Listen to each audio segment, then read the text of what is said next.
What's up, everybody? Yo, it's your host, Bentley. I'm Emilio. And I'm RJ. And this is 3 Hacks and a Movie.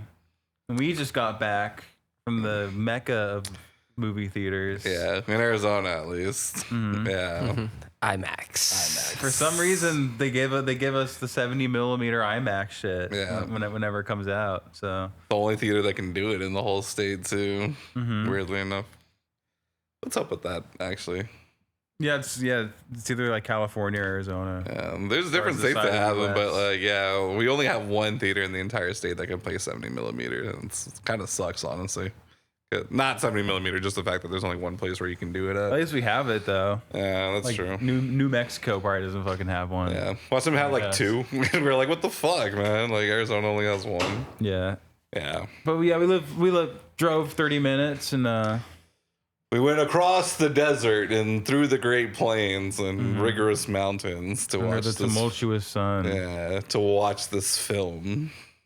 That's basically a Russian novel. No, just kidding. A literal film. Yeah, a literal literal film. reel Yeah. of celluloid Yeah. fucking film. And 70 millimeter. That's literally twice as good as better, whatever, than 35 millimeter.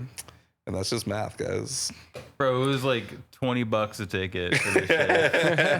I've It's worth it. never seen Bentley regret something so fast that he just said, because little background story real quick. Bentley was like, guys, we should go watch this in 70 millimeter.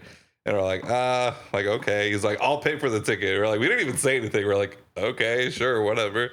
Like, all right, I'm gonna get the tickets right now. And then he goes online. He's like, damn. It's like $63 for 3 tickets. Yeah. And I was like, oh, you want to take back that offer? He's like, no. He's like, it's fine. I already said it. He's like, I'm buying it. I was like, all right. It was worth it, dude. We got the film experience. Yeah, we were not the most front row, but we were the most front people. Because there was literally Yeah. nobody in front of us at that point, Yeah. at the row that we were at. Bro, the way they designed those, it's like if you're in the very front row of the IMAX, I don't know how the fuck you go in. There's no point. Go out without a neck There's injury. literally no point in watching it at in the front row. I mean, Yeah. I don't think any theater in reality should do that, but yeah. Yeah, we were pretty like, not the middle, but a few rows in front of the middle, I guess. Yeah, a couple. Yeah. We didn't get the best It was seats, but it fine. wasn't bad. Yeah. We had to look up a little bit. I had Yeah. to at least. for Screen was sure. massive. Yeah. Holy It literally shit. takes up your entire field of view, Yeah. like vision. I know, dude. I had no peripherals, dude. Yeah. I couldn't see shit past the screen somehow. Like, I don't know what was happening to the left or right of me. I'm not sure if you guys noticed, but like a piece of dust got on the fucking like. I did. I was staring at that Or for a whatever. little bit, dude. I was like, "What the fuck is for that?" like a minute. And, It's yeah. literally a piece of dust in the actual like film, like In where the projection room, yeah. room. It gets on there, and then they have to get it like an air duster thing and blow it off. That's why it fell off. I was staring at that for a little bit because at first I thought it was part of the movie, and then I was like, "Oh, it's not going away, actually." And, No, the projectionist like blew it away. yeah. Okay. And after like a few seconds. Good for him. Or her staying on top of it. But yeah, I was staring at that piece of dust or whatever. Yeah, I thought it was a you guys bug saw or it. something. Right. I never noticed it. Yeah. Oh, you did? Really? Oh, yeah. It was like dead center on the screen. For, Yeah, like, I was a good- like, what the a fuck? minute Like, what almost. else? I like squinty eyed. I was like, what the fuck is that? Yeah, one battle at a time. One battle after another. One after another. Whatever it's called. One battle after another. There you go. You know what's funny? Either title, honestly. I have been messing up the title of this movie since it got announced. I kept calling it like one battle after another. At one point, I called it One Day at a Time, and I realized that's a sitcom series from years ago. And I was like, no, that's not it. And then, yeah, I just kept mixing up a word. I don't know. It was so weird. But yeah, I cannot remember the name of this movie for the longest time. Mm-hmm. But I just thought it was funny that you just messed that up because you were like, like, guys, we got to go I've been watch doing this. You that. know, like, it's PTA, bro. We got to go watch this. And you're like, one battle at a time. One battle at a time. Favorite PTA movie. Said nobody. Up there with Miami Vice. That's a good one. Miami Vice. I think that's Inherent Michael Mann, Vice. right? Or I don't know who did was it Michael Mann? Michael Mann did in Miami Vice, but he was making a joke about Inherent Vice. Oh, Yeah. there we go. Yeah. I think Miami Vice is probably better, even though I haven't seen either of those movies. But I'll go with Michael Mann, honestly, on that one. But yeah, so we saw one battle after another. Mm-hmm. Yeah. And New. immediately it signed up for Antifa right after. went to their headquarters. Yeah, it's about. I don't even. There's no way I can describe this movie without like trying to make fun of it. So I'm gonna. It is a political movie. Yeah, it's very political. So like, it's kind of hard not to have a political interpretation, to be honest. So. It's very. I think it'd be very difficult to enjoy it if you are like really involved in politics, or if you're like like politics is kind of one of your main things that you enjoy. You're probably gonna like not like this movie if you lean the other direction. Well, yeah, I don't know, Bentley. How would you summarize, or what's the synopsis of this movie? Well, it's based off of a Thomas Pynchon novel. Okay. Called, I think, Vineland. Vineland. Yeah, Vineland. Okay. And Thomas Pynchon is like one of those like really famous postmodern writers or whatever, but always writes about America, writes about conspiracies, writes about like the government, like just U.S. culture, and he always writes like about the time he writes the book at or whatever. So it's like. This one really captures the 2000s. Okay. I feel like that. And I think it should be like pretty 2008, right? Or what did I say? Yeah, 2008. Or, I don't know. Whenever the book came out, that's when it would be about. Oh, okay. I think the book came out in 1990. 1990. I think if I read that correctly. Wow. Some of those themes don't even make any sense then if it's set in the 90s. Because they have like smartphones and stuff. Yeah, it came out in 1990, set in 1984. Huh. Okay. And then through flashbacks, its characters who lived through the 60s account for the free spirit of rebellion of that decade. And describe the traits of the fascistic Nixonian repression. Nixonian? That's what it says, Nixonian. So yeah, they totally didn't talk about that in the movie at all. Like a coming back of Nixon and with his head in a jar or something. Yeah, it does say it's like loosely based on the book, so it's like makes sense. I know even the short thing that you just read, I was like, doesn't sound like that kind of, but I don't know, whatever. And then by the following January, DiCaprio. What? Okay, never mind. But yeah, his books are really hard to read. Okay. Really fucking difficult. Like I've tried. It's just like the grammar and like or is it just run-on sentences? It's just schizophrenic almost the way that it's written and stuff. I know what you said about the guy who wrote like Blood Meridian and shit. Like it's just very like his shit's hard to read or whatever. Right. Okay. Yeah. It's funny that there can be those types of authors. Like he's like, I don't want to learn if that's supposed to be a colon or a semicolon, so he just kind of puts it in there. And you have to know about like history and U.S. culture and stuff and the things people talk about, because they'll mention like political events and historical events and in passing, and if you don't know it, then it just goes over your head. Okay. But yeah. So how would you? What's the synopsis of this movie though? Not the novel, just the movie. Basically, so like you have Leonardo DiCaprio and his girlfriend. I forget what her name is. But they're like leftist revolutionaries, kind of like working in a underground sort of like French resistance inspired group. Yeah, they call themselves the French 75. French 75. Mm-hmm. Yeah, and they like go in like internment camp, not internment camps, but where they keep detention centers. Detention centers, for like immigrants or whatever, and they go in and like blow them up and like kill like. Like I don't know if they're terrorists, like kind of. I think they would be considered terrorists a little bit. Yeah, but yeah, they're like freedom fighters. Yeah, they call themselves revolutionaries, but the government would probably deem them terrorists at that point. Mm-hmm. Yeah, and yeah, so they try to save these people from the detention centers, and the biggest people in this group are Leonardo DiCaprio and his girlfriend, and they have just like a very sweet relationship. They'll like kiss or whatever, and then just go plant bombs in places. Watch that shit blow up. It's very romantic. Yeah. And eventually she gets pregnant, but her head's in the game, bro. All she cares about is this fucking like leftist resistance. Yeah. Before you keep going, Emilio, did you notice Wood Harris as one of the revolutionaries? Avon Barksdale? I did. Yeah, I didn't know that. Yeah, I didn't know that his name was Wood Harris. But Wood yeah. Harris, yeah. Yeah, I did know. I did notice Avon from The Wire. Yeah, I did Yeah. notice that. That was cool. I haven't seen him in anything, so it's pretty cool to see him again. Yeah. Yeah. Sorry. Yeah, you continue. meanwhile, there's this like the guy in the military played by Sean Penn, who I didn't realize was Sean Penn for like fucking 10 minutes into his performance. Yeah, because he went full chameleon, dude. Yeah, certainly. He played probably Pretty the great. opposite of what Sean Penn thinks he is, you know? And he plays this sort of like just military fucking meathead guy who's like just trying to rise the ranks, who really has an affinity for a black woman. Yep. Apparently, Loves black women. he loves his black Loves the woman. chocolate. Loves it. Got a sweet tooth. And so he ends up like kind of being in this weird relationship with Leonardo DiCaprio's like wife or whatever, which Girlfriend, you don't know yeah. at first. Like at first I thought she was like a spy, or she was like trying to get information from him or something as a spy, and she was just using her seduction as like a tool for the resistance. I can see that, yeah. But Okay. apparently they were like actually in a relationship or something. Yeah, I don't know how many times they hooked up, but they hooked up once, right? Like at least once, from At least what we once, understand. Yeah, because she gets pregnant basically right away. Yeah, and then that's the whole thing about the story is you don't know, because then the kid is born and no one knows if it's.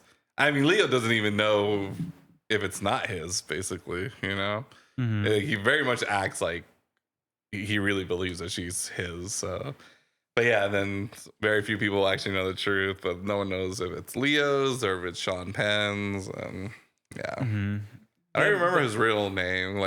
Sean Penn. No, because Leo, when he makes his new identity, he's Bob Bob Ferguson. Bob Ferguson. But Yeah, I don't remember. It was his originally Pat. Pat. There we go. Yeah. Pat Calhoun, I think. Oh, is it? Yeah. Okay. Yeah. I know they said it a couple times. I but- just remember his nicknames. Ghetto. Yeah, Ghetto Ghetto Pat. Pat. Yeah, Ghetto Pat. and yeah. Rocket Man. Rocket Man, yeah. And that's it. That's all I really remember. I don't remember like his actual name. Like the girl, I remember like, yeah, her Perfidia Perfidia Beverly Hills. What a name. It was a dude. weird name. What for a sure, name, man. Yeah. It makes sense for Thomas It's Pynchon, I a guess. wild name, bro. Well, Jungle Pussy was also one of Yeah, the other Jungle characters. Pussy. Oh, God, dude. Yeah. Yeah, that's basically her Single name. pussy. Ugh. But But yeah, so like they get caught one day and they can't get away from the police, and they're like they have to go into witness protection or whatever, or like they have to. You say they change- like it's multiple people. It's just her. It's just her. It's just the girlfriend, the mother. Well, Leonardo DiCaprio too has No. to get into witness protection. No, he takes off He beforehand. just takes off, remember? I thought he changes his name to Bob. But that's not witness protection. That's Yeah, that's him nice. just Right, it's running. like a third party witness protection. It's like black their market. own witness It's like black protection. market witness Yeah, protection. yeah, They like take the yeah. identities of Yeah. like two dead people Yeah. apparently. Yeah, so the leader of the Friend 75, she gets caught and immediately just turns on her entire organization. She gives up names in exchange for like witness protection that she's gonna use, like she's gonna testify or whatever, but she had to give up names to get all this stuff. And yeah, because she didn't want to see any jail time. So I thought that part was kind of hilarious. So I was like, yeah, that's about right. Like she like immediately caved. I don't even really think she put up a fight at all. So that was kind of funny. Yeah, apparently she's kind of the mom, a little bit of a rat. She's a rat. Yeah. She's absolutely a rat. I don't even think it's like up for questioning, to be honest. You're just a rat at that point. But yeah, so she gives up her organization, and then Bob runs away with their daughter. Her new name is like Wilma or something like Willa. Willa, there we go. Willa, yeah. From Charlene. I love when Sean Penn confronts Leo at the grocery store or whatever. And he's like, "You got a baby?" And he's like, "Yeah." And like, "What's her name?" And it's like, "Charlene." "That's a black girl name, or that's a black baby name. Like, you like black women?" And he's like, yeah. He's like, I love black women. And then he just like walks away. And then Leo's like, what the fuck just happened? Yeah, that's pretty good. Yeah, that shit was funny. Sean Penn had me rolling this whole movie, dude. He's weirdly like the best character. He's definitely the funniest character, even if he's not intentionally trying to be funny. But he was fucking hilarious, dude. I was laughing pretty much just because of him. Yeah, he probably is the best character in the movie. Yeah. I agree. But yeah, I mean, so yeah, the whole story is just basically like there's this whatever resistance group that's trying to, according to them, fight fascism through getting things like they're like, what is it, free borders, free bodies, which I guess is just like pro-choice is what it made it sound like, and then like something else. Yeah, like, they bomb a place for like doing anti-abortion stuff. You heard that? I think yeah. One Well, bar. they bombed an election office. Yeah. They're like, hey, senator or congressman, whatever. Like, there's a bomb at your re-election office, just letting you know. And then, I don't think it was like inherently anti-abortion stuff, but I remember that's what they were yelling about in the beginning. It was like free borders, free bodies. They were talking about like, oh, and then when she calls out the senator, she says just like, oh, you and your aunt are like, we told you not to get rid of abortions or to outlaw abortions or whatever, blah blah blah. Yeah. So I guess they're just fighting for. I don't know. It's again like I'm really trying not to make it like super political, but just typical like liberal, like left leaning stuff, like abortions and immigration and whatever, blah blah blah. But yeah, and then she gets caught. She gets busted because she starts losing it after having her baby, and she kills a security guard. And then she immediately turns on her entire organization because she was looking at jail time. And then Leo, Rocket Man, whatever, goes by Bob. Him and his daughter go hide in like some small town in California. It sounds like more like Northern California because they said they were like 3 hours away from like Oakland or something. So I guess like Northern California. And then we get a time jump to 16 years later. Yeah. Yeah, because the kid's in high school now. And yeah, I was wondering where that was going. The whole time jump. I was like, okay, because I knew like we followed the daughter for a bit. And, Yeah, Leo has like a nice ponytail now at this point. He's like long. But he's like that long hair, but now he's like he's just a deadbeat. Yeah, a little bit. Just constantly getting stoned. Yeah, he's just high and drunk all the time to the point where like it's like your typical like alcoholic dad thing because it's like the kid is the voice of reason, Right. Like you came home at 3 a.m. Why? What were you doing? Whatever, blah blah. And he's like the band was together or whatever, you know, like we were trying to buy the Steely Dan guitar, and then it turns out that you can just do shit with computers to make that sound and shit.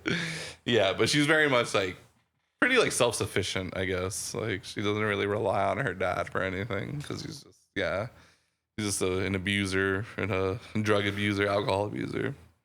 Yeah, she definitely has some of that rebellious energy or whatever that her parents used to have. Yeah. You can see it a little bit. But no, it's true. Yeah, she's very much she does have like a lot of qualities of both of her parents, it seems like. And then and then we see, you know, the 16 years later happens. They're like, all right, you know, what's going on? And Sean Penn, he's like up in the ranks now, like after so many whatever police raids, ICE raids, whatever, blah blah blah. He's a colonel now, so he's getting pretty far in the military. But still helping with like police stuff. I don't fully understand how that was working. And then we see what's going on with him, and he's trying to join the secret society of rich white people. I guess. Yeah. Yeah, it's like it was like the something of The Christmas Adventures. The Christmas Adventurers. Christmas Adventures. Yeah. That's what they're called. Yeah. Christmas Adventures. Yeah, and they're like not mascot, but their idol is Saint Nicholas. Yeah, they say like Hail apparently. Saint Nick. Yeah, dude, I thought they were about to say Hail Satan. I really thought they were about to say Satan, and then he said Saint Nick. I was like, oh, what? I was like, oh, they are the Christmas Adventures, so I guess that makes sense. Yeah. And then I thought that was hilarious. Yeah. They're like this weird, overt, like white nationalist, like group of people who want to like keep America white Yeah. or whatever, and they like secretly control things in the I don't know, in the US or something. They are like that society that like I think like liberals like really think is a problem. And it's like all these rich white men, you know, they want to enslave us and blah blah blah. They're like they want to bring back slavery so badly, kind of shit. And I don't know. I thought it was pretty funny. But I was like, and it's like two of them are like roughly around the same age, probably like in their 40s, like deep 40s, maybe early 50s, and then the other guys are just like, or one dude is like on his deathbed basically. He's like 70, 80 or whatever. The leader of the group. Yeah, like barely breathing and shit. So I'm like, yeah, that's about right. But apparently it's a pretty small group because they're talking like one guy died and they're like, well, there's an opening now. And you only see like 4 or 5 guys out of the whole group. So it seems like it's a pretty tight knit group, you know? Yeah. I mean, that's kind of what I picked up anyways.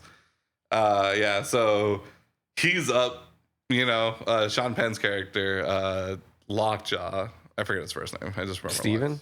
Steven? Yeah, Steven. Yeah. Okay. Yeah. I just remember Lockjaw. Colonel Lockjaw. Colonel Lockjaw.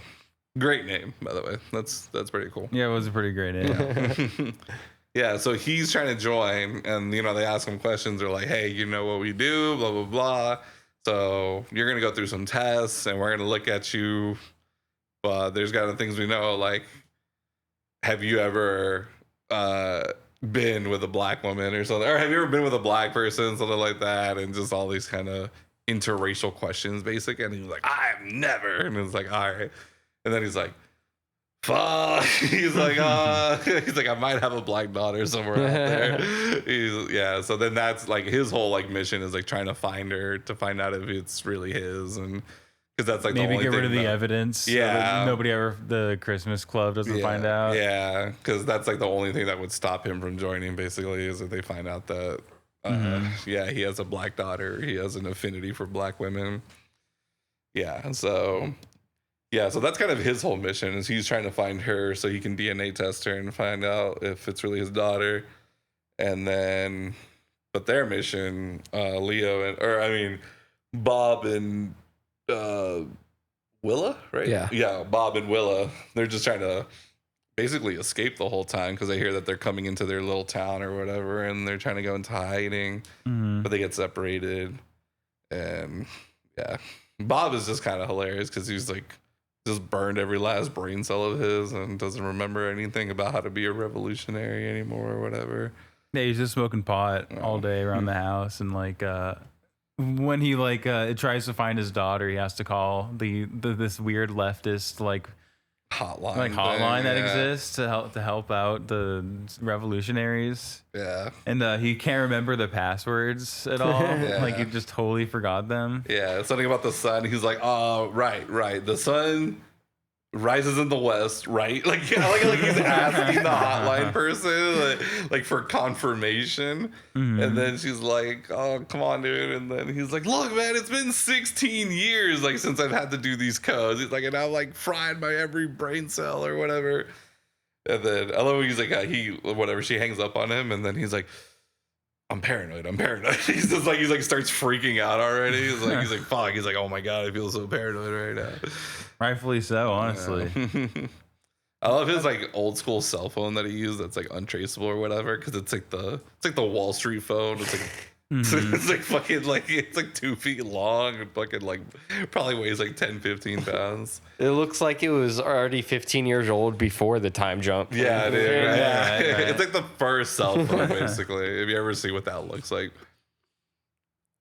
No, what I love about that scene is just like how bureaucratic the fucking phone operator is, who's like just not helping him no matter how desperate he is. Yeah. Just because he doesn't know the password. It's like they're this like resistance leftist group, but their like phone line is so just like commercial or I don't know, it's just funny. Yeah, that even became more clear when he called them back and he's trying to get in this room, and he remembers the beginning of the prompts or whatever, but it wasn't until the what time is it question. He's just like, come on, man. He's like, I don't know what time it is. It's been 16 years. I don't even fucking remember the time. He's like, then I can't help you. He's like, no, man, fuck you. He's like, come on, you gotta help me. Whatever. He's like, I thought you were a revolutionary. And it's like, sir, we have these code things for a reason. He's just like, I don't give a shit. He's just like, blah, blah, blah. And yeah, I just love that even in their like underground society, they have like a manager protocol that was like, hey, this guy wants to talk to a manager, and it's like, okay, give me the phone. And it's like, I'll take the call from here. And then that's how they confirm whatever. Like, what's my favorite kind of pussy? Mexican hairless. He's like, all right, bye. He's like, what's up? Yeah. But yeah, I know. I just love that they have an escalation protocol. It's so funny. Definitely one of the funnier parts of the movie. Yeah. There's several moments where Leonardo DiCaprio is just like really trying to get through to this fucking phone operator and can't remember shit. Yeah. Yeah, man. So I don't know. I mean, obviously there's more in the movie, but like, what do you guys think about the movie, like overall? Like, I liked it definitely. I thought it was good. okay. Like, I would give it like if it was just a thumbs up, thumbs down situation, definitely a thumbs up. Okay. What about you guys? Yeah. If it was just yes or no, I would give it a yes. Okay. You know, I did like it, but I would probably only give it like a 6 out of 10, maybe. I like the story of it. I don't know. I didn't, some of the humor was okay. Like, it wasn't really that funny as like, I didn't think it was as funny as you guys probably thought it did. And probably thought it was. But I did like Leo in it. It reminded me of, like, see, you guys haven't seen Inherent Vice, but he reminds me a lot of Joaquin Phoenix's character in there, because he plays like, I think he's like a private detective or a private investigator type thing, and it takes place in the 60s, and like he's just all like drugged up throughout the entire thing, so he's like this bumbling idiot like trying to like investigate shit, but it's like he's constantly just like completely messed up, and then Leo's character reminded me a lot of that. Oh, okay. For sure.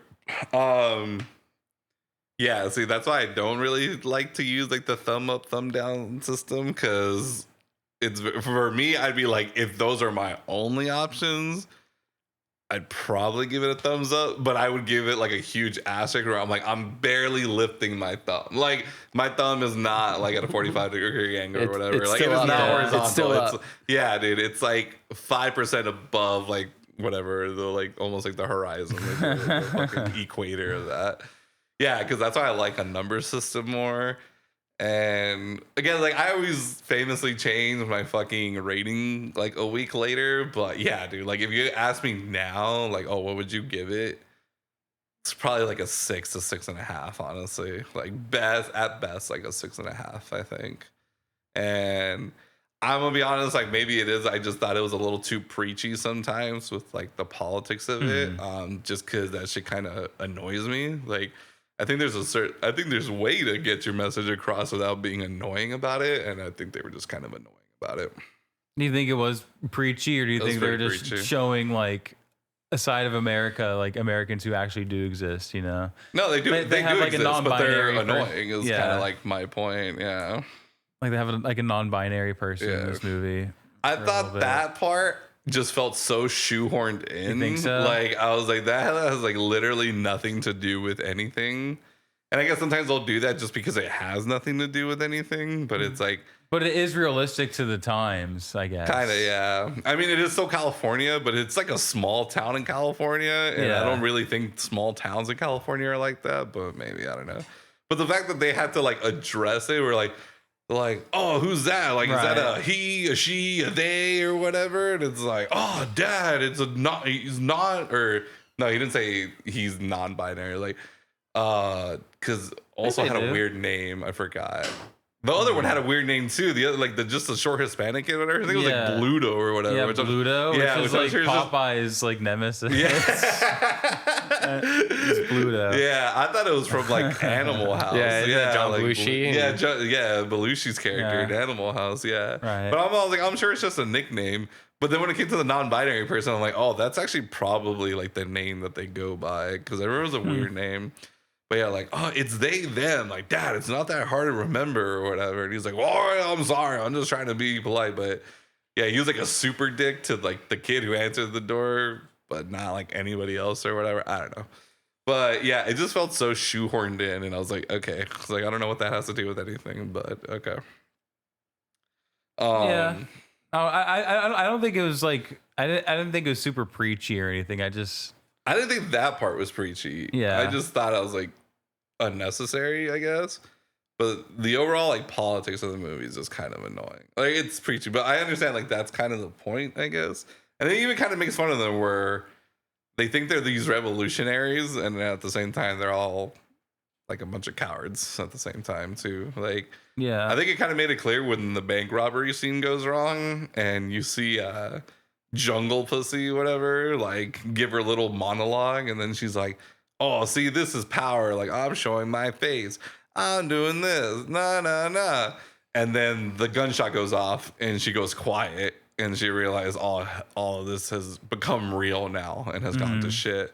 And yeah, and then she wasn't that tough after that. So I don't know. It definitely like makes fun of it a little bit, I feel like. But yeah, I just thought the overall politics of the movie was just kind of annoying. But I also understand like that's kind of what they were going for. I guess. This movie's definitely a little anti-ice, I'd say. It's very anti-ice. But not like not like explicit. Like it's just showing that some people do have anti-ice. Well, I mean, it literally starts off with them busting open a detention center and like freeing them from like quote unquote captivity or whatever. And then later we see like ice raids throughout the whole movie and blah blah blah. And yeah, I don't think I'd even call it like sort of anti-ice. It's like pretty anti whatever. I mean, they'll just say it's pro-immigration or whatever, but yeah. I don't know, man. It's a modern movie. It's about a modern time in America. But I feel like that part wasn't even in the book because it said in the 80s. And I'm like, I don't really think, like, I mean, I know immigration was still kind of an issue, but I don't think it was that much of a hot button issue. And then even in the 90s, it still wasn't even that big of a deal. So I don't know. I've never read the book, obviously. I don't even fully know what the book is about. So I have no idea how different it actually is from the movie. But I mean, I think RJ said he read somewhere it says it's loosely based on the book. So I wouldn't even consider like the book like anywhere part of this, honestly. Yeah. Yeah. In the credits it said like, loosely based or something off of did it? Okay. Thomas Pynchon novel. But it's still a fun movie, I'd say. And but I didn't really think it was like overly like there's like half of America has like anti-ice like beliefs and everything, and I think this movie just kind of like captures that side of America or whatever. Maybe it's not half, but it might be pretty close. Yeah. Yeah, I mean, I wouldn't even guess what the number is or the percentages or whatever. I guess my thing that I always make fun about that is like, I mean, we've always had immigration. ICE technically has only existed for like 24 years. I think it was after 9/11 that it formed or something like that. But before that, it was the Department of whatever who handled like immigration issues or whatever, blah, blah, blah. Like Department of Homeland Security or something? I don't even remember if it's Homeland Security. Maybe. I honestly forgot. I remember I looked into this because I was like, I Googled months ago. I was like, how old is ICE? And it's like, I think Homeland Security was started because of 9/11 too. Maybe I'm wrong. Actually, I don't know, actually. I have no idea. But yeah, I know ICE started after 9/11 though. So it hasn't even been around that long. I think INS, International, whatever. Yeah, I'm not going to remember right now, but yeah, I don't know. I just thought it was funny because I was like, I mean, ICE has been around for like 20 years, but we're not really hearing any complaints until like recently. And I'm like, okay, like, you know, whatever. Choose when to get pissed off, I guess.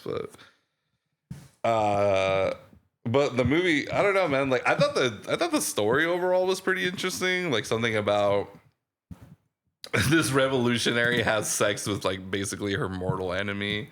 Yeah, this like white nationalist like guy who just like is he even white nationalist? He's like he loves black women. Like but he wants to join that group. Right, he does. Yeah. And, but like you said, because like they can do basically whatever they want, which is I think what he wants, right? Like he wants the ability to do whatever he wants. Well, like he says, he loves black women.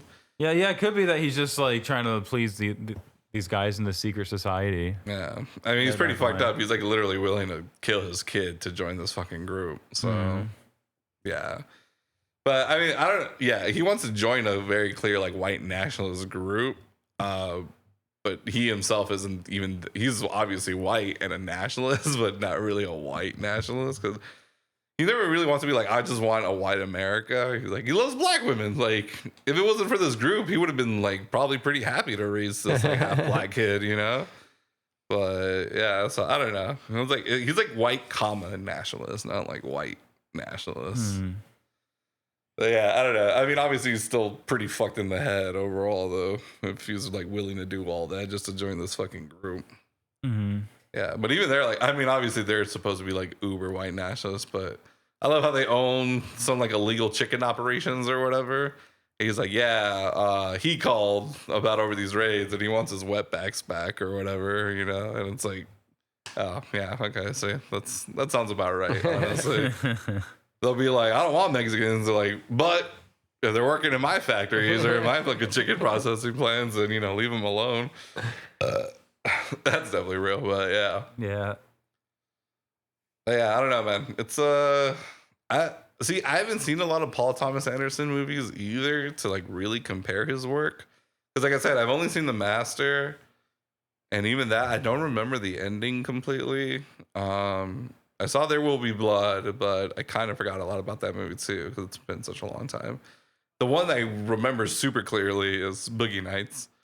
And Boogie Nights was fucking awesome. Like, that's a fucking movie, dude. Like, that's a fucking movie right there. But starting off strong in his fucking filmography with that one, bro. Yeah. What was it? Boogie Nights, Magnolia.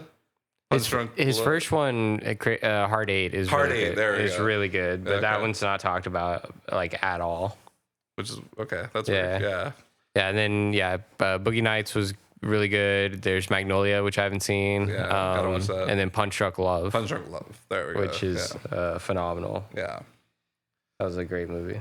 So yeah, I mean, I would want to see more of his work just to kind of compare, but like I know like RJ's been watching more of his work, and I know he says he doesn't really like any of his newer stuff, if it's Inherent Vice or Licorice Pizza or I don't know what else he The Master, I didn't care. I didn't care for There Will Be Blood either. Like anything after Punch Drunk Love, I wasn't really that big of a fan of. So I remember liking There Will Be Blood for sure, but I definitely just have to give that one a rewatch.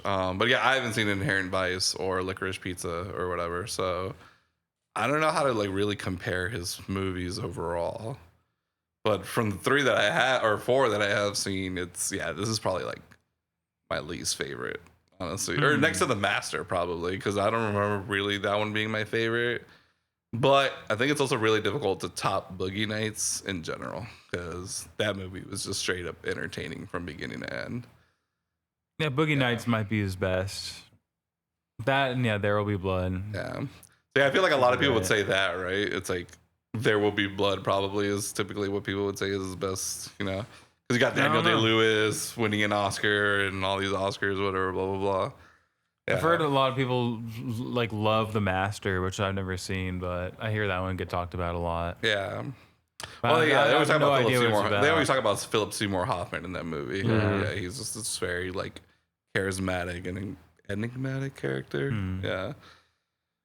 Yeah, I get it. But yeah, I mean, from what I have seen of his work, and again, I don't think I've seen enough to really have an opinion on his filmography.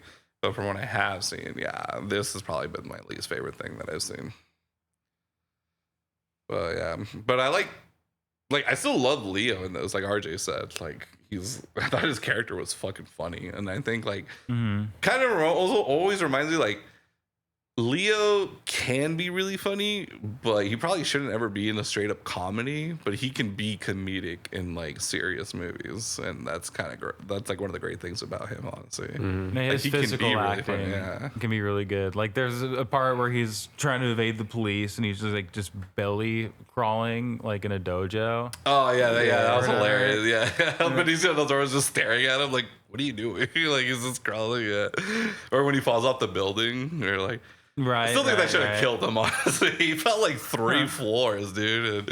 And I know he hit tree branches. I know he did hit some tree branches to slow down his fall a little bit, but there's no, I don't know. I don't think he would have just got up and walked away. Yeah, he was from right up afterwards. Yeah, I don't think he would have just easily. He should have at least had something broken, but I digress. I thought Leo was fucking great in it, man. Honestly, Sean Penn was fucking great in it too, dude. Sean Penn's really a brought standout it. He really performance. fucking brought it, dude. Like, if I didn't know what Sean Penn was actually like, I mean, I don't know what he's actually like as a person, but from what I've seen of him, he's like, whatever. Again, like what he thinks is the opposite of this guy, right? Like, he's very, like, he would absolutely hate this character. He would absolutely hate Lockjaw in real life, right? Yeah. Like, you never would think that he could actually play somebody who would vote Trump, you know? Yeah. What I mean? Like, because he's just that locked in and into who he is. Yeah, I think the only thing that he probably has in common with Lockjaw is their affinity for black women, probably, and that's kind of about it. But yeah, like this whole like hardcore military thing, and you know, blah blah blah, and the nationalism. Yeah, no, dude, he just fucking brought it, man. He did an absolutely stellar performance. I really like Benicio del Toro's character. He's just like the most cool, like calm-headed, just fucking chill dude ever. But he's also, like he said, he's doing a Harriet Tubman kind of thing, you know? Yeah, he's like the brown Harriet Tubman. Yeah.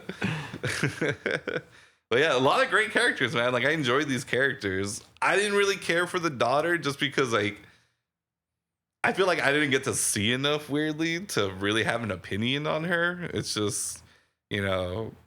Here's her lecturing her dad. Here's her at the dance. Here's her at the compound. And then the final scene, basically. And I'm just like, I don't know. I don't know. I don't think there's enough to like really form an opinion on her like acting ability or anything. That's fair. And yeah, plus her character could have gotten like more fleshed out, or the complexities of her character could have been explored more, I guess. I just, yeah, again, just didn't feel like I saw enough to really form an opinion. And that's not her fault, obviously. You know, it's just, I don't think maybe they didn't have enough time to really more dive into her, follow her around and stuff. I mean, I felt like that's something that we probably could have done, is just followed her a little bit more day to day and just to kind of see how she is as a person in general. But yeah, I don't know. But yeah, apparently my friend saw a test screening of this movie, and apparently it was like 30 minutes longer when he saw it. So like, oh really? Maybe there is way more footage of her character getting fleshed out. They cut out. Yeah, I could definitely. I mean, yeah, that happens a lot, I guess. So yeah, I can definitely believe something like that. Yeah, I think this was the first movie he test screened for audiences since Boogie Nights. Really? Wow. Yeah. Wild. Okay. Interesting. Yeah. Now I'm curious about what he cut out. Like, but that's always me in general. Every time I hear like about the stuff that gets cut out from a movie, I'm always wondering like, damn, like I wonder what didn't make it to the floor then. But yeah. Just wait for the director's cut, I guess. Yeah. I guess when that comes out, it's gonna be like 4 hours long or something like that. And again, PTA doesn't like short movies, so yeah, I don't know. So he doesn't like Persona. He hates it, dude. anything under 2.5 hours is not a movie to him. But yeah, no, man. I don't know. Yeah, again, I did think the overall story was interesting, and kind of all the characters' motives were weird, not weirdly believable, but like kind of understanding. And I was like, oh, okay. But yeah, I don't know, man. I think just the overall execution of it was just kind of underwhelming. And maybe I do blame some people for hyping it up a lot, because I don't know anyone who's personally seeing super hyped right now. Yeah, like, but every fucking movie page I follow has been like dick writing this movie so hard, and I really try not to take their opinion too seriously because I disagree with them on a lot of stuff. But yeah, man, I don't know. I just kind of left it thinking like, okay, like yeah, I get it, but. When you really analyze this movie, it's very silly. Like, especially the way the military is like using so much effort to like hunt this girl. Yeah. That like how is any of this legal? Yeah. You know, it's very silly for. I don't know. Yeah, they very much portray the military as this you can do whatever you want as long as you're like the one in charge, kind of. Because he used ice raids as a fucking smokescreen to really look for the daughter, to look for Willow and all this shit.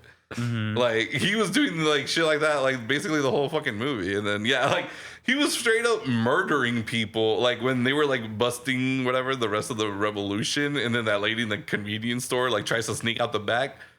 Automatic fucking headshot, dude. Like automatic headshot. That was the girl from Licorice Pizza too. Oh, was it? Yeah. Oh, okay, yeah. And then I know he kills one of the other guys too. He just fucking straight up murders him too. And I'm like, what the fuck? Like, he didn't even try to arrest him, but some of them he did arrest, or most of them he did arrest. There was only one that had an actual firefight, and that was fucking Avon Barksdale, which was cool. Honestly, I wish we got to see more of the firefight. Like, I'd like to see how that actually like panned out, but you know, I get it. It's not important, that important. But yeah, man, I don't know. Yeah, this dude very much just used his like unit however he wanted, basically, and including for just like personal reasons. And yeah, that's just how they like kind of portrayed the military. Like, you can use it however you see fit, basically. And I'm like, yeah, that's not really a thing, but you know, okay. Over the top abuse of power, basically. Which they do, but not at that level. Yeah, not like we're gonna perform an ice raid because I'm looking for my long lost daughter or whatever, you know, or my ex-girlfriend works there and I want to get her deported, you know. But yeah, I love that all the ICE agents were white, which I know a majority of them are, but I'm like, bro, there's black and brown ICE agents, like, but they're not gonna show that obviously because that's gonna be like unrealistic to them, but yeah. I don't know. This is a Nixonian. That's the book. Dude, it's so funny because I just know they want to say like Trump, or they would like want to show like a Trump like picture somewhere at some point, but I get it. Like, obviously I understand why they completely avoided that. But yeah, I just know they wanted to so badly. And I mean, I guess it's just a gut feeling, whatever, but I felt it. I felt it in my bones. But yeah, I don't know. Yeah, but I think the overall story is pretty interesting. I guess it's more like the backdrop that I didn't care about, but I know you like your father-daughter like adventures or whatever. Like, I do like a good father-daughter adventure. Yeah, and this movie is that, you know, but it doesn't deliver super hard. You don't think? It does not. Matt? No. Yeah. Well, I guess like maybe because like their father-daughter adventure really gets like separated, you know, for most of the movie. Because I mean, he's just trying to get to her, basically. Right. Yeah. It's just Finding Nemo, bro. It's just Finding Nemo. Just without the barracuda. If Nemo's mom was a fucking rat, bro, maybe fucking bitch. But yeah. And then Regina Hall, right? Yeah. Is that her? Yeah. Regina Hall, dude. I love her. I love Regina Hall. But this is all my fault. I couldn't stop picturing Brenda from fucking Scary Movie. That's all I kept thinking about when I was watching her. And I hate myself because like she's doing such a good job. Like, she's such a serious person in this movie. And I'm like, oh my girl, I'm right there with you. Like, I fucking love what you're doing right here. But at the same time, I'm thinking like, Cindy, your TV's leaking, you know, and fucking Shakespeare, like just shit like that. I'm sorry, Regina, like I love you, but yeah, I couldn't stop fucking picturing Brenda the entire time. Yeah, but that's on me, fellas. That's on me, crowd. You know, that's on me, fans. Like, that's something. That's a hurdle I need to get over. Yeah, I loved her though. I thought she did great. I know she wasn't like that big in the movie, but it was cool. Like, I'm really happy to see her do more serious stuff because like she probably does have like the ability to do so. So it'd be I would love to see her go from Scary Movie to like get an Oscar nom like 5 years from now or something like that. You know, cool. That'd be fucking great. Yeah, she was good in this movie for sure. I didn't even realize that was her. Oh, really? Yeah, no. Oh, see, I mean, he also didn't realize who Sean Penn was for like 10, 15 minutes, but yeah. What do you guys think of so like towards the end, right? You know, we get we see the Christmas adventurers or whatever, and they're like, we're gonna have to take out Lockjaw because he's like embarrassing us or whatever. And I'm just like, he's not even part of your crew yet. Like, is he really? But I was like, whatever. Anyways.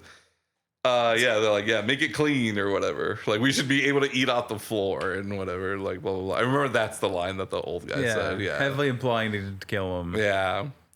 And they're like, okay, like, sure. And then, you know, catch up to him, murder him, or try to murder him anyways. Did you guys think, like, do you think he should have just died then and there? Or do you like the whole that, like, he came back Lockjaw and actually tried to like still join the Christmas adventurers. The fact that he just didn't die in his car. Yeah, like, after getting a shotgun blast to the face. Yeah. Yeah, that's pretty hilarious, dude. The fact that he survived it all is ridiculous. Yeah. Because he gets fucking like shot in the face with a shotgun. Like, there's and no then way the car to say flips, fucking. Yeah. Yeah, it looks brutal. Yeah, two people happens. check on him basically, and they're like, "Yep, he's dead." Like, there's no fucking doubt about that. And then just starts walking down the road again. Or like, what the fuck? Okay. Comes back Terminator style. Yeah. His walk in this movie is hilarious. Like, it looks like he's walking with like something in his butt. Yeah. Like, Probably is. He I mean, really has to shit. we know, we know he likes to get his ass ate. So I mean, it wouldn't be too surprising if he walks in with a butt plug or something. Yeah. Yeah, but I thought when And he it came is back Sean Penn. alive, or like he was still alive, I was like, holy shit. I was like, you survived that? Like, that's fucking crazy. Yeah, it was a little over the top. Yeah, and like, but that part I was like, okay, whatever. He It's a survived. movie. You know, it's a movie. It's a movie. Like, I'm not really questioning if he should have survived it or not. But the fact that he went back to the fucking Christmas Adventure Club to do like the final round of interviews or whatever, and he's still trying to join, I just thought was so, that then became kind of over the top. I was like, really? Yeah, Like, and they let him on with it too. And well, yeah, because we're gonna kill him, obviously. But yeah, I thought it was hilarious this explanation. Like, do you have relations with Beverly Hills or whatever? And he was just like, I was reverse raped. And I was like, I don't even know what that means. Like, what do you, she took advantage of me. Like, She drugged me. she drugged me. Like, I was trying to get information out of her, and and how would you know that? It's like, well, I woke up and my sensitive parts, there was some residue on it or some shit like that. And I just kind of put two and two together. And they're like, why would she do that, Lockjaw? And it's just like, I think she saw my spirit. She saw like something about like she saw the power I yeah, had. the power. Yeah, my mind and my power. And she wanted it for herself. She was a semen demon. Yeah, he's like, she stole my sperm, sir. Like, I was like, a semen demon? He's like, absolutely. Yeah. That shit fucking, I mean, the only reason why I was happy he survived and went back to the Christmas Adventure Club is because we got that scene. I was like, this is so fucking funny, dude. Like, the semen demon. Like, are you kidding me? But, yeah. I was just like, but I kind of also, I don't know if it just doesn't make any sense, but he sees these people as like the most like elite rich white people in the country, and then at the same time he thinks like, I think they'll totally believe me if I said that she raped me, like that she stole my seed for herself and shit like that. And yeah, and then like they fake give him the job, like congratulations. He's like, oh my god. Like, I honestly thought I wasn't gonna make it for a second. Yeah. The part that drove me was like how they kill him, right? With like the gas in the office or whatever. I'm like, did they have that shit rigged, ready to go? Yeah, like these offices already have all that. That office is the killing office. Yeah. You get assigned to that, you're I don't know, dead. they said it was like their Southwest office or whatever. Like, is this Arizona? Like, I don't know why. I was just like, is this fucking Arizona? Like, they're just fucking murdering people. But there was no one else in the office either. yeah, there was no one else in the office. Yeah. Everybody's off today, but it's probably just the killing floor. But It was a weekend. I don't know. But yeah. Yeah, I just thought that shit was, he really thought like, yes, like they believe in me, you know, that I was reverse raped and whatever. That's probably the best part of the movie, honestly. It was like last 3 minutes or however long that runtime part is, but yeah, definitely one of the funniest parts of the movie. Yeah, I don't think this movie makes like leftist violence like look cool or anything. I don't think it like I don't think it's like embellished or it's not romanticizing it too much because they're pretty dumb and plus also like Leonardo DiCaprio and his like wife can't work together as a family, you know, like they're like missing that sort of traditional part of their life, you know, like yeah, they're liberal and stuff, but they can't be a traditional thing, and it like kind of ruins their whole family.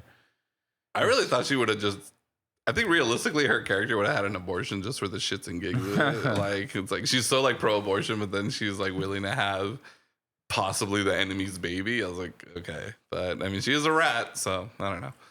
Yeah, I think you're right though, Bentley. I don't think it makes leftists like whatever like revolutionary types cool by any means. But I unfortunately do see a lot of Antifa members watching this and be like, guys, this is what we got to do, but we got to stick together. Like, we can't turn on each other as soon as we get impregnated by the enemy. Like, no, none of that. Like, how about we don't even have sex with the enemy? And yeah, so I think they're like, I think this movie's got a lot of good ideas, guys, but we gotta keep it together though. Like, we can't be betraying every time something gets difficult, you know, whatever. I could definitely see some people watching this movie like writing notes down, like, "Oh yeah, that's pretty good. Yeah, let's get Gen 1 cell phones. Are those still around? Where do we get this? eBay? How to bomb ice centers. Yeah. Hey Siri,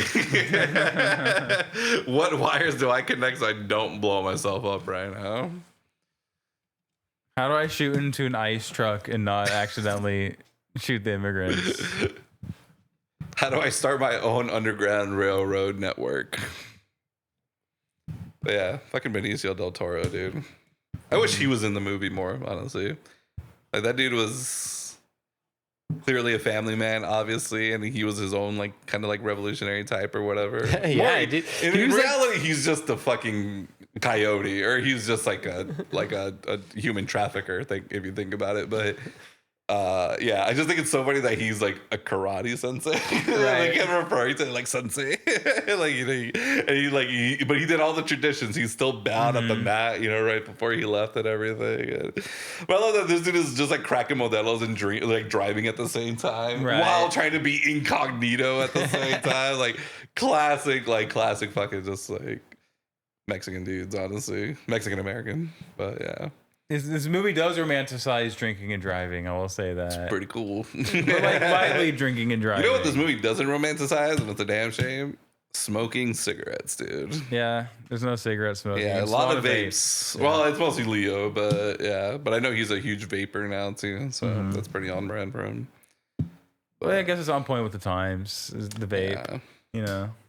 Yeah, but again, it's just hard to take someone who vapes like seriously. Like, I'm just like not threatened by that person. I mean, I'm not threatened by Bob in a general sense, but it's even worse when he starts like vaping and stuff. Smoke a cigarette, man. That's all I'm saying. It's pretty cool. Mm-hmm. But yeah, I mean, Bentley lit up a cigarette right after the movie, and I'm like, damn, Bentley looks so cool right now, dude. Like, I was like, I kind of want to partake, honestly. American Spirits, bro. Yeah, American Spirits too, and not the cheap shit because you know Bentley's $14 a pack. Yeah, Bentley's a man of means, bro. Like, only the best for him. Only the best nicotine and lung cancer for him. Mm-hmm. I don't even know what's the price of like, I don't know, like Camels or Newports or something. Like, what's the average price? $8. Damn, really? Nowadays? Yeah, like nowadays. I don't know, probably. Do you know? Last time I bought a pack of Newports, it was like $9.50. How long ago was it? A couple years, probably. Oh, okay. Maybe a year. They're probably not $6 anymore. Yeah. You probably can't get a $6 pack. Probably maybe you can. Unless you go to the reservation, probably. Yeah. Because when I used to work, my last job was on the reservation, and down the street there was a convenience store that literally said cheapest tobacco products like in the fucking city, basically, because it's still on the reservation. I guess there was like no tax on them or something like that. I don't remember. But yeah, so I remember there's so many people who would go there just to buy their tobacco products, which I get, right? It's like, why not go a little out of your way to like save yourself a few bucks? But no. But damn, okay, so what? American Spirits are like $5 more than your average cigarettes, probably. Something like that, $4 to $5. Around that. Okay. Yeah. All right. The premium. Yeah. Premium lung cancer. Yeah. I do that with my food, I guess, right? Like, I'd rather spend $5 more at Chili's than at fucking McDonald's or whatever. I like how Chili's was the thing that was like the better option. Hell yeah, dude. Chili's is gas, bro. I take no chili slander, especially in my own house. Yeah, sorry guys, talking about Chili's again. Brought to you by bro, that's the dream, dude. Oh my god, if I end up on a Chili's commercial or if I get sponsored by Chili's, you'll never hear a complaint out of me ever again, dude. I want like a like a Chili's like lifetime card. Like I could go to any Chili's. The Chili's black card. Yeah, like a Chili's black card, dude. And, like all my fucking meals are caught. Absolutely, dude. I would totally take it. Hell yeah, Do they do man. breakfast? They don't. Oh yeah. I don't think they open until at least like 10 in the morning, probably. I don't eat breakfast there, dude. I don't even really eat breakfast a lot in general. It's like the number one skip meal for me. Same. Yeah. But a good breakfast is pretty close. Breakfast was just a marketing campaign to sell bacon, dude. Everyone knows that. No, just kidding. Yeah, man. I don't know. You sound like one of the leftists in this movie, bro. That sounds like one of the passwords that they had to say. Like, breakfast is. What's for breakfast? Yeah. That's the password. Then you have to say breakfast is a There is commercial advertising campaign. There is no breakfast. Breakfast does not exist. We can't Nothing eat. burger. We can't eat until everyone eats or some bullshit like that. Don't get me started on brunch. Yeah. That's a psyop for sure, dude. Yeah, man. I don't know. I think the movie was. It definitely had its factors, like it's very like entertaining factors. Just overall, I kind of thought the execution was a little underwhelming. I guess this is just one of the better ways I could put it. The aspect ratio killed it for me. Aspect ratio, yeah.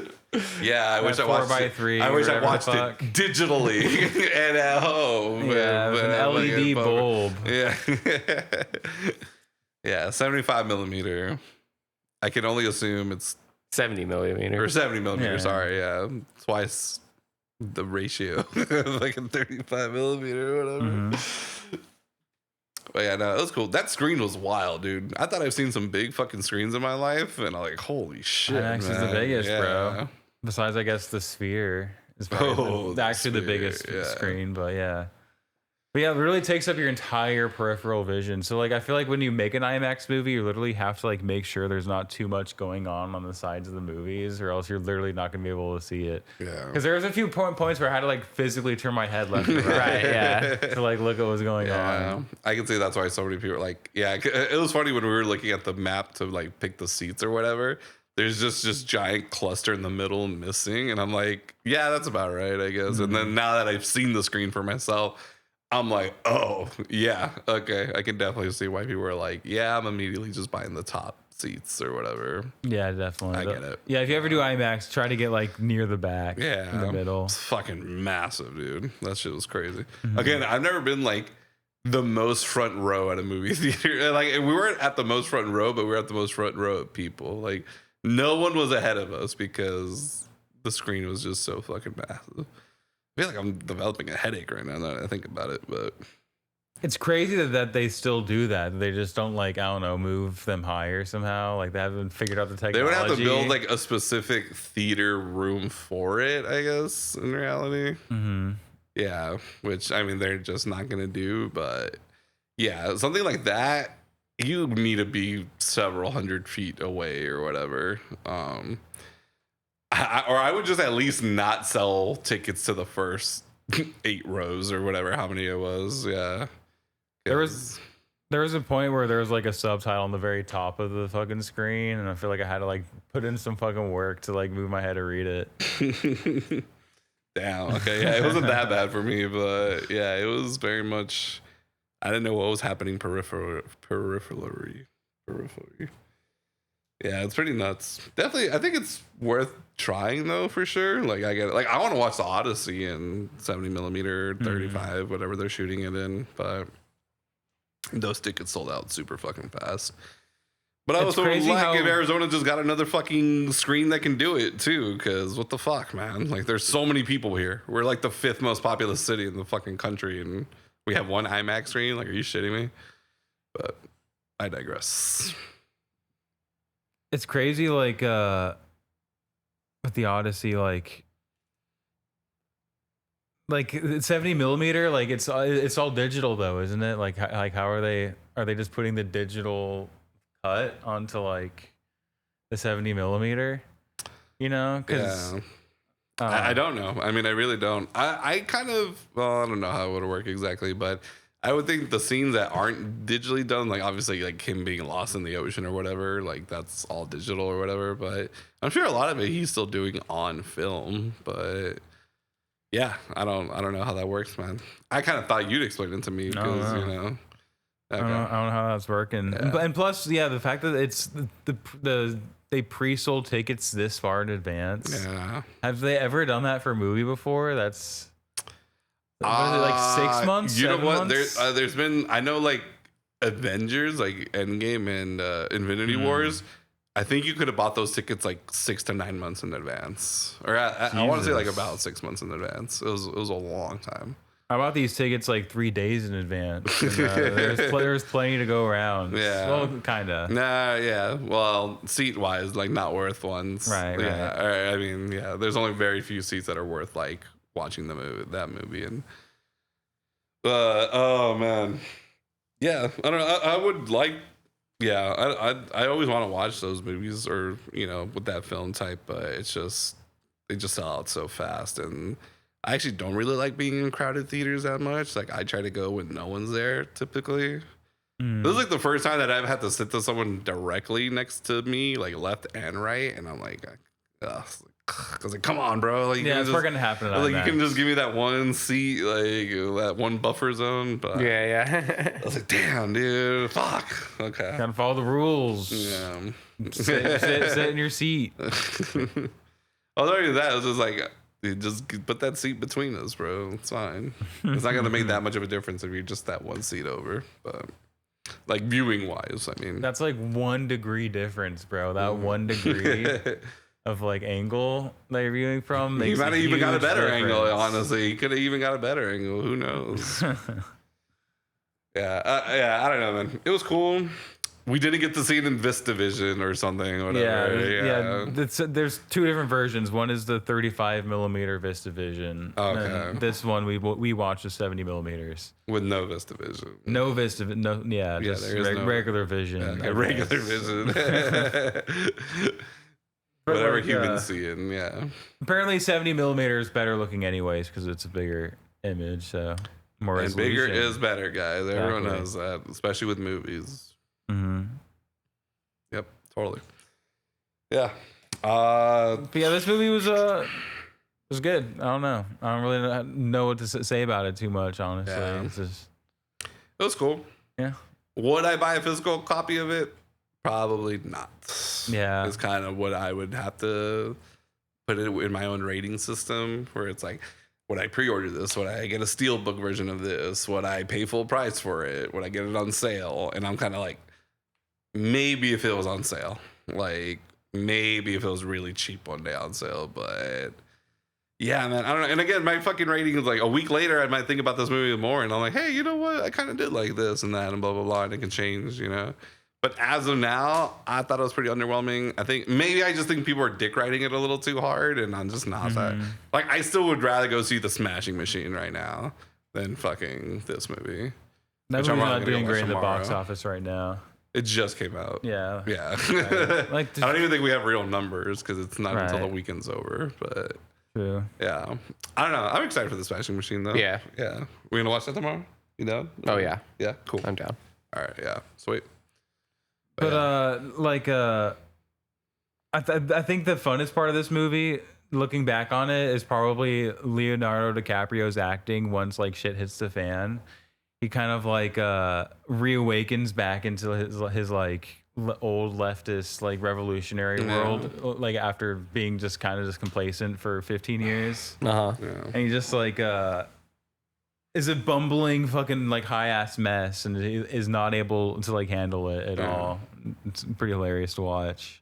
I thought his first half, when like before the time jump, was hilarious, but it was more like unintentionally hilarious. I was just like when he's speaking Spanish and you know he's like "Viva la revolución" and blah blah blah, and I'm like, Leo, like it's so funny because like those people definitely do exist. Like some people will say like they're like white saviors or whatever, like the white savior complex, and like that's kind of like him when they make fun of that kind of thing. But yeah, the second half I thought, or the after the time jump, I liked him a lot more. I thought he was fucking hilarious.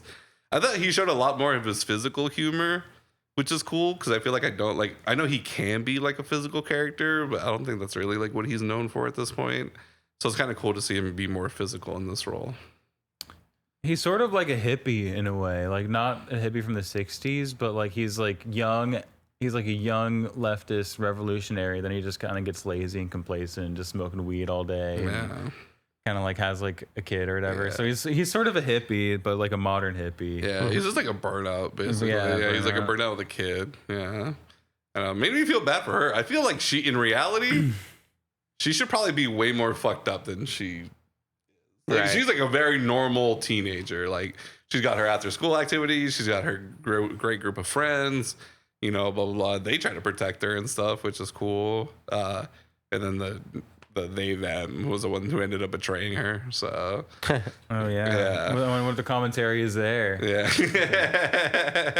Dude, you like we laugh about that, but we probably are gonna see an article about like the non-binary one would never do that or something like that. Like, this is fucking like PTA. This is a transphobic movie. Yeah, dude, PTA, like, you know, they're gonna call PTA a fucking like non-binary. Come on, everyone knows that women are the disloyal people, not non-binaries. Yeah, I mean, as we saw in the beginning of the movie, like literally everything goes to shit because the woman is the one who fucking rats out her entire fucking organization. Hmm? And this movie also kind of like it escapes to Mexico. It lays the case for a traditional family a little bit, honestly. Melly, I want you to write that article. I want you to write that Reddit post and just see it fucking explode on Reddit, dude. They're gonna call you far right, like Andrew Tate Stan or something like that. Yeah, I don't know. Yeah, it's very much. This is what happens when cosplayers try to form a revolution or try to cosplay a revolution, anyways. And I don't know, man. It's kind of funny. I don't know if it's like ironically funny, but it's pretty funny just overall. I got some good kicks out of it. Yeah. What about you, RJ? Final thoughts? I don't know. I'm still kind of taking it in a little bit, but it was a fine movie. It was okay. Like I said, I'd give it like a 6 or 6.5 maybe at most, but I like Leo's performance in it. Yep. But I like Sean Penn's performance. Yeah, Sean Penn was really good too. Yeah, Benicio as well. Yeah. Mm-hmm. Yeah, the performances are all really good. Yeah, for sure. Yeah, they brought it. They fucking brought it for sure. Yeah. I like the story. It was an interesting story too. Yeah. But I don't know. Just overall, it was a little underwhelming. I do really wish that they fleshed out the daughter's character a little bit more. Like, it just seems like she wasn't that deep. I don't know. Like they said like, oh yeah, you're really strong, like your mom or whatever, and independent, but like they didn't really show it too much. Like maybe they kind of did, but I feel like it would have serviced the movie to explore that more. Yeah, it's always a little weird when like she's such an integral part of the plot, but we don't see a lot of her in reality. Like we just don't get that much opportunity to learn of her and about her. So yeah, I actually wanted to see more of her. That's the thing. Yeah, I wish I got to see more of her. Yeah, I agree with that. Yeah. Honestly, dude, I would watch a movie of fucking Bob and Benicio's character, dude. Like, I want those two to team up for a fucking movie, man. Like, he joins the fucking brown railways, whatever, the underground railroad for brown people. I don't even remember Benicio's name. Like, I just remember they kept calling him Sensei, so I don't even know. Like, I'm sure we did get Sergio St. Carlos. Oh, really? Oh, yeah, okay. They don't really say it too many times. I think I did hear Sergio, but yeah, a lot of Sensei. That part, yeah. But the Sensei, yeah. Dude, I would love a Bob Sensei movie, dude. I think that'd be fucking hilarious. That's the movie that PTA should write, dude. He needs to stop just relying on whatever. Thomas Pynchon. Thomas Pynchon. There we go. Yeah, like stop relying on him. Do your own thing now. Write the Bob and Sergio movie. But that's just my 2 cents on it. Bentley, would you buy a physical copy of this movie? Probably not. Okay. Honestly, I would read the book. I'd be interested to see what the book is like after seeing this. I wonder if you're gonna be like, wow, this is literally nothing like the movie. Like this is, yeah, like loosely based, I guess would be the way to put it. Yeah. There was more to be desired for sure, but I still liked it and enjoyed it, and enjoyed all the performances.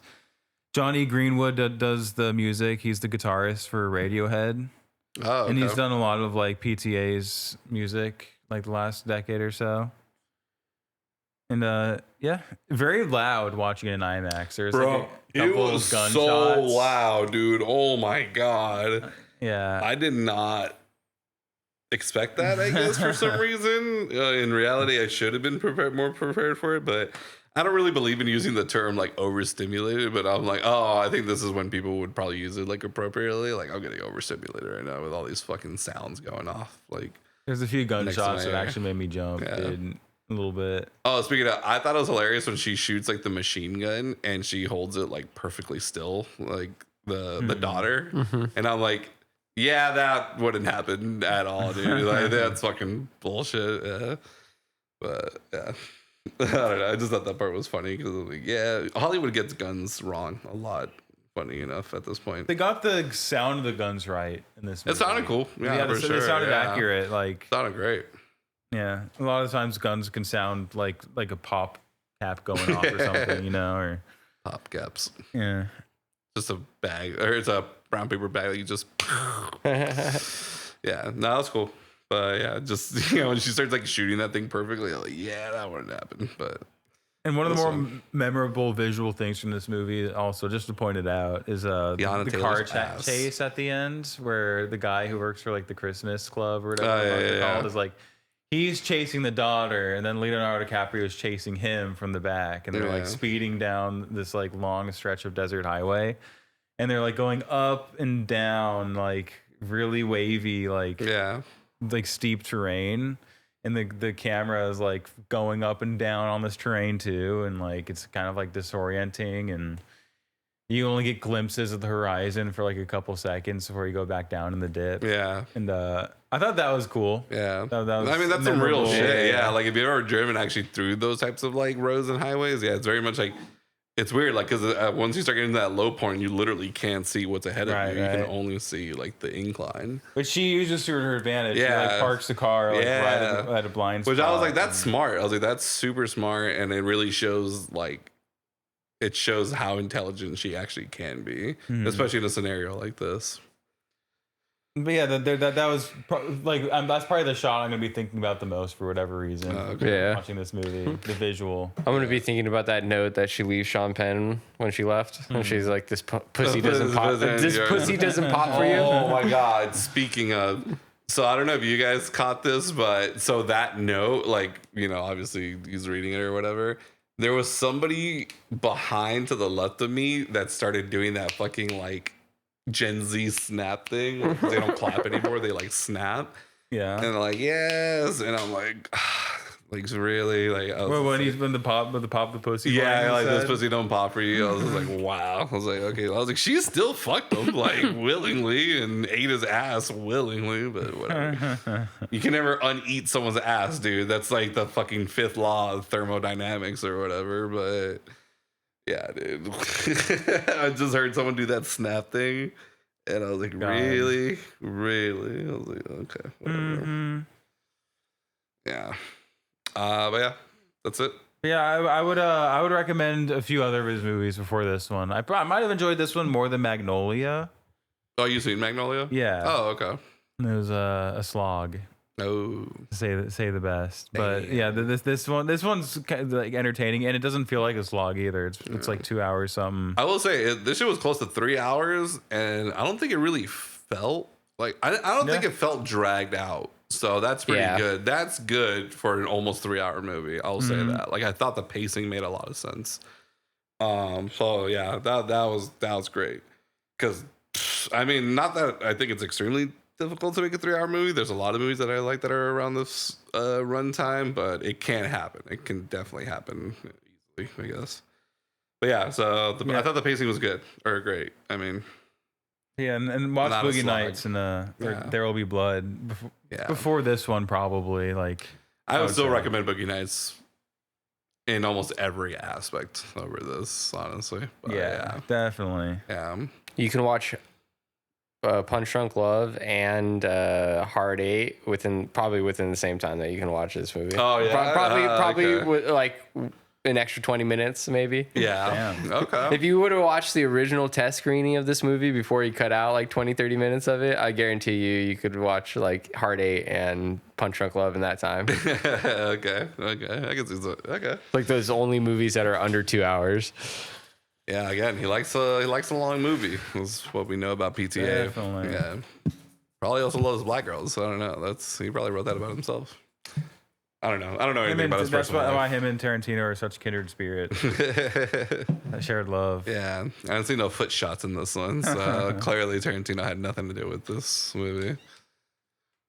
But yeah, check it out. Maybe don't spend $20 a ticket to watch it, but are you glad we watched it in the 70 millimeter? yeah, I always love doing that, dude. Okay. For sure, that's always a fun time. All right. But maybe skip it for this movie. Maybe do it for like the next Tarantino or something. Yeah. The 70 Like I wish I got to millimeter. see Hateful Eight or Right. Django in the whatever millimeter when he did that. That would have been sick. Or Once Upon a Time. Mm-hmm. Yeah. All right. So Yeah. thanks guys for joining us on another episode of Three Hacks in a Movie. I've been Emilio. I've been Manley. And I'm RJ. All right. Have a good night, y'all.